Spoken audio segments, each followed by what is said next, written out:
Return of the Living Dead, Part 2. The movie begins and we see these military guys, and they seem to be driving around the exact canisters from the first film, which contain the highly volatile chemical 2,4,5-trioxin. One of these idiots driving is smoking a joint, and his high ass hits a bump, and it sends a bunch of the deadly canisters flying out the back of the truck, right into a nearby canal. We then cut to the next day, where we meet one of our main characters, Jesse, played by Michael Kenworthy. He has a great taste in comics. I like him already. This is where we also meet the two bullies of the film. Look at these two little assholes. So Jesse gives the little assholes a comic book, I guess as an offering to join their little club. Now it's time to show Jesse the clubhouse. Just so happens that the clubhouse is a creepy old tomb. It's initiation time, and they're about to throw Jesse into the tomb when he breaks free and gets the hell out of there. The bullies chase him into a sewer tunnel, and that's when they discover one of the canisters hidden inside.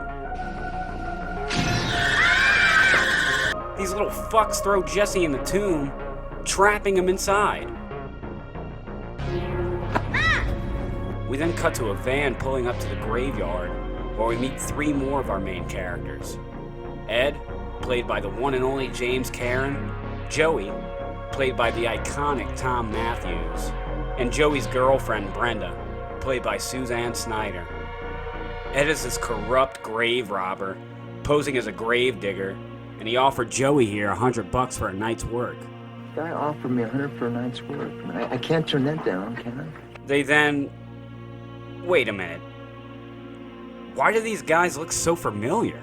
Oh, come on, you're shitting me, right? I've never been more serious in my life. Shit. That's weird. I could have sworn I've seen these guys in pretty much the same role before. Oh well, fuck it. So the two guys that look extremely familiar for some reason go into one of the tombs to commit their dubious thievery. The grave robbers run right into Jesse. I get in here again, I kick your ass, and then I call the police. Jesse then runs home, and this is where we meet his sexy but bitchy older sister Lucy, played by Marcia Dietling. I don't know how you say her name, but this is Lucy. We cut back to the sewer where we see Billy and the other little bully fuck, and you guessed it, they open the motherfucking canister and release the deadly motherfucking zombie gas. Oh, and they also get blasted in the face, mind you, by the deadly zombie transformation gas.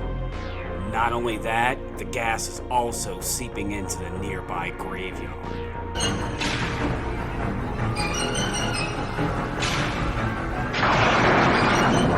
Ed's doing his grave robbing thing when Joey notices the deadly gas creeping in through the doorway.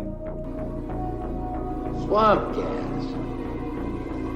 Makes my skin feel like it's a slimy ice or something. So we cut back to Jesse and he's just at home kicking it, and it's storming outside.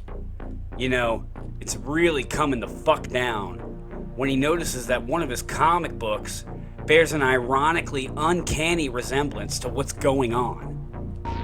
Then we see that the army finally realizes that this shit is happening again.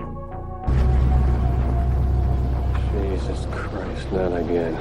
Cut back to Jesse's crib, and this is where we meet the cable guy, Tom Essex. Maybe you remember me, Tom Essex? Student council, swim team, almost. Played by Dana Ashbrook. Yeah, that's right, he's the cable guy.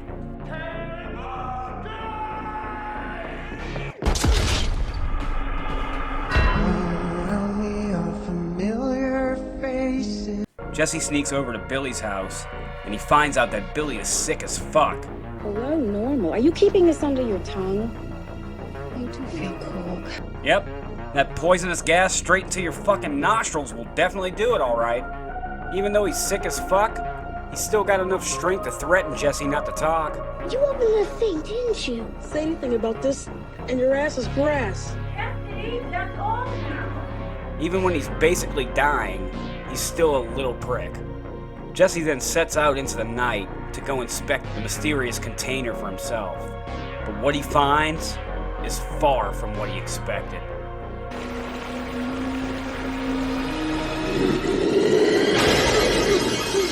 with a little slapstick, Jesse is able to escape the clutches of the tar man. But that's nothing compared to what's about to happen next.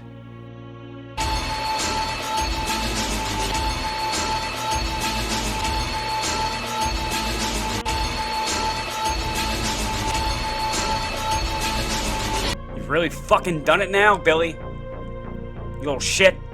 The dead begin to rise from their graves, and now it's on like Donkey Kong. Even got some humor in there for you.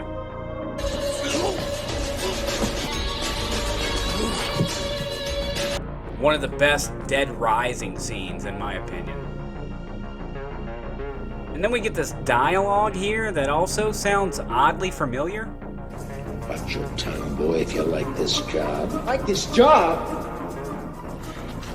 Like this job? Like, when in the Shatner have I heard this shit before?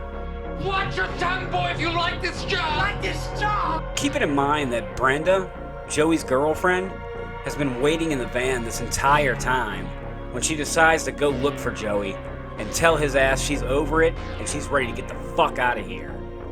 Until she sees something lurking in the shadows. She turns to run away when she comes face to face with a fucking zombie. Fuck yeah! This is where old Ed and Joey realize that the dead have come back to life. You're supposed to be dead! Now that they're caught up to speed on the current events of the situation they're in, it's time to get the fuck out of there. Zombies on the left, zombies on the right, zombies to the front, and zombies to the back. They're fucking everywhere. Amidst all the panic and chaos, Ed and Joey run into Brenda, and then they make a run for it.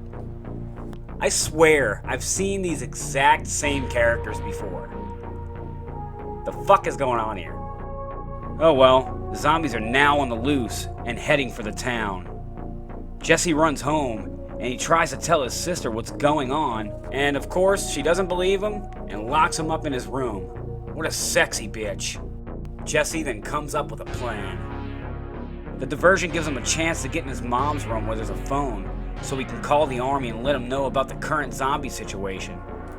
Jesse gets a hold of Colonel Glover, but meanwhile, outside, Ed and the gang are basically committing GTA, and they steal the cable guy's van and crash into a telephone pole. But right before they do, they mow down some woman that was crossing the street. It's fucking insane. And then Billy's dad comes out to check on the woman that just got mowed down by the fucking van. When she gets up, she takes a bite right out of his fucking skull. Ed and company run into the house, and then they explain what's going on outside. Oh, they're dead! Yeah, I know. You got Already dead! Trust me, dead, dead, dead! dead, dead, dead. This is where they make another grisly discovery.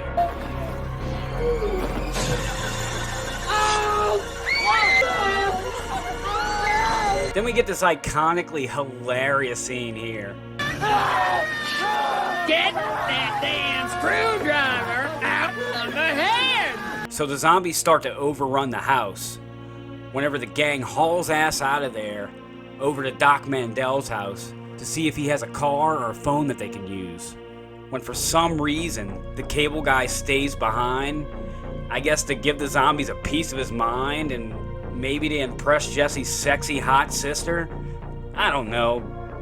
But then this happens.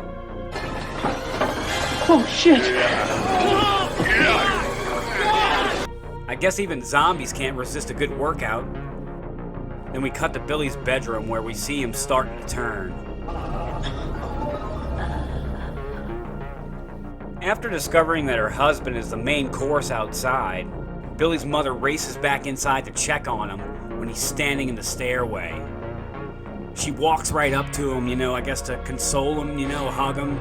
Then he opens up his mouth and he takes a giant chunk out of his mother's fucking head. Then with a little bit of good old persuasion, they convince the doc to let them borrow his car. But even though the doc claims that the car is cherry, this is a horror flick, so of course it doesn't start up right away. Cherry, huh? More cherry. They finally get the relic started and drive the fuck out of there. They're driving away when they find out they have an unwanted passenger catching a ride on the roof. The undead freak attempts to reach in and grab Ed when they roll up the window, and it cuts off his fucking hand in the process. Then we get this comedic hot potato with a severed hand scene. I wonder if that scene in Scooby-Doo on Zombie Island was inspired by this scene. So the gang is driving when they notice that old Ed and Joey aren't looking so hot. And this is where Joey breaks the fourth wall, and we get a little nod to the first film. I just got this feeling. Yeah. Me too. It's like we've been here before. It's like a dream, this whole thing. I knew these fucks looked familiar. They take the two sorry fools to the hospital so the doctor can try to figure out what the fuck's going on with them. He comes to the conclusion that he must perform a biopsy. Meanwhile, the other half of the survivors go to the police station to seek help, but the police station seems abandoned when Jesse's sister sees some people coming up the street, but they're definitely not anyone she wants to talk to. They drive out to their grandparents' house, and no one's there either. Grandpa does have some weapons they can use. And I don't even care if they are dead. I hate them. There's no way they're touching me. But Jesse ain't no chump, because he knows where the real shit's at. Make my knife. Back at the hospital, shit's not looking too good for these guys. The doc then fills us in on their current status. Lividity, suggesting chronic, intractable rigor mortis. In my opinion, I think they should be contained. There. Yeah, you shouldn't have been fucking around on that graveyard, you schmuck. Jesse is roaming around in the desolate hospital for some reason when he comes up on a zombie, just shuffling around. Shoots his undead ass in the face, but he's still coming at you. When Lucy and Tom come out of an elevator, and Lucy draws her shotgun and blasts his undead ass right the fucking half. Tom even shoots the piss out of him, but still nothing. Zombie Boy grabs a hold of Jesse. In a desperate attempt, he pulls some valve, and a bunch of steam comes out and cooks the fucker. Brenda's about sick of this quack doctor shit, so she takes Joey and Ed out of there to find them some real help. So they come up to a roadblock, and they see these army guys standing around. Brenda gets out of the car and tries to tell them she needs help, trying to tell them that her friends are dead, but they're not dead and all this shit. It's hilarious. And basically Ed turns while she's talking to the army guys, and he takes a bite out of one of them, and then they shoot him down. One of the army guys bends over to check on the guy that he bit. He gets up, and then they basically get the fuck out of there, leaving her, just leaving her there. Brenda then leaves Ed with his dinner. Not too far down the road, Joey turns as well. Joey chases her into a church, and she lets him eat her brains, I guess? Okay.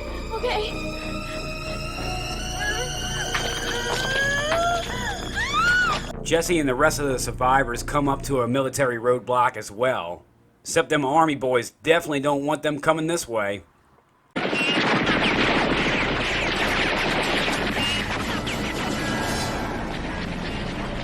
little while before they came up to the roadblock, Tom ran a zombie down and it flew into this giant sign, electrocuting the shit out of him.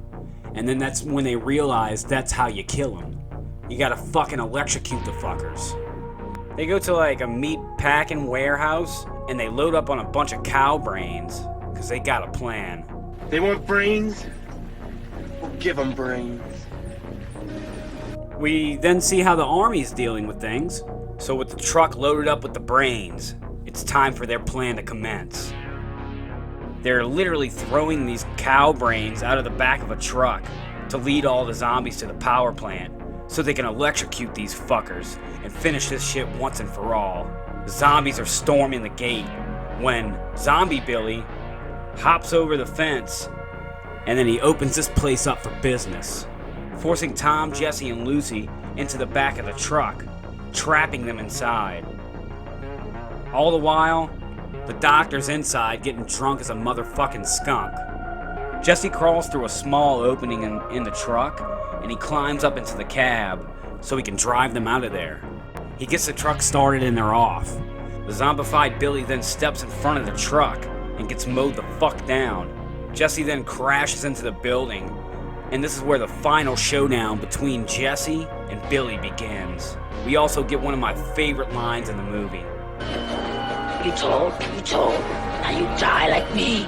Billy has a hold of Jesse when Jesse sees a screwdriver, and then he stabs Billy right in his fucking mouth, sending him flying over the edge. And then one of my other favorite lines of the film. That's why you're dead, asswipe. No brains and a big mouth. Jesse flips the master switch, and all the zombies get the fuck shocked out of him, frying them all. Well, all except Billy, of course. He's back and he's pissed. A giant electrode comes crashing through the ceiling, and without hesitation, Jesse kicks his punk undead ass into the electrical current, frying him and ending this nightmare. Right before the movie comes to an end, when the survivors are walking away and the army is coming up to clean up their mess, right before the credits begin to roll, we get one last little gag with a talking severed head. Okay, no more brain. You win. And that's the end of the film. Do I recommend this movie? Did Joey like his job? Not this job. Well, no he didn't, but hell yeah, I definitely highly recommend this film. Definitely one of the best and one of the most underrated zombie movies in my opinion. Everything from the dark humor, the zombie makeup, it looks literally just like Thriller. It was so fucking good. The cast, all the way down to the soundtrack, just all around a classic zombie flick. If you like zombie movies that don't take themselves super serious, but also have a good balance of horror and comedy, I definitely think you will enjoy this movie. This is for sure a fun time, and at the same time, a true classic in the genre. Scott 86, Return of the Living Dead Part 2. It's a rotting good time. Check it out, folks. I'll see you guys on the next episode of Monster Mash.